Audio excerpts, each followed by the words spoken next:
لبریزی عشقت ای وطن دایم وجود ماست، پاینده باش و جاویدان شعر و سرود ماست. ای آشیان نور و ای قبله غرور، سویت همیشه ای وطن روی سجود ماست. ای آشیان نور و ای قبله غرور، سویت همیشه ای وطن روی سجود ماست. لبریز عشقت ای وطن دایم وجود ماست، پاینده باش و جاویدان شعر و سرود ماست.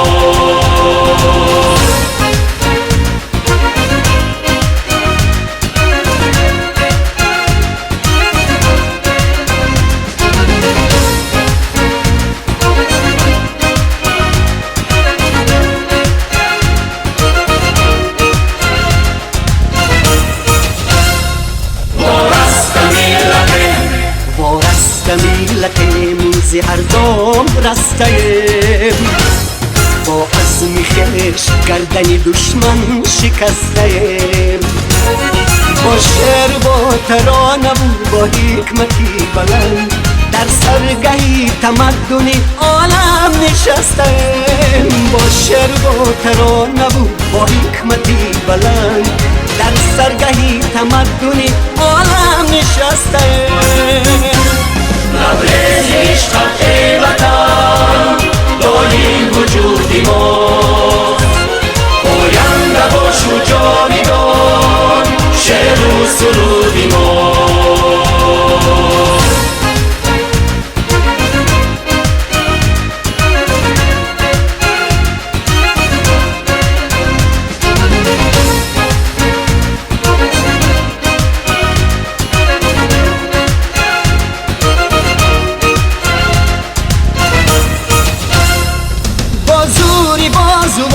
وطن از نو بینا کنم، خود را ز قید پنجه ظلمت رها کنم.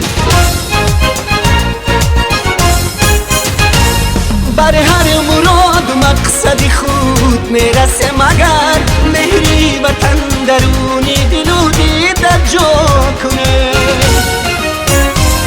بر هر مراد و مقصد خود میرسه مگر مهری وطن درونی دل و دیده جا کنم.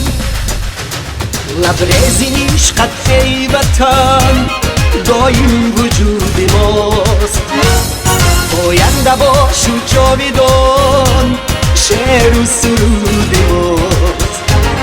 ای آشیان نور و ای قبله غرور، سویت همیشه ای وطن روی سجود ماست.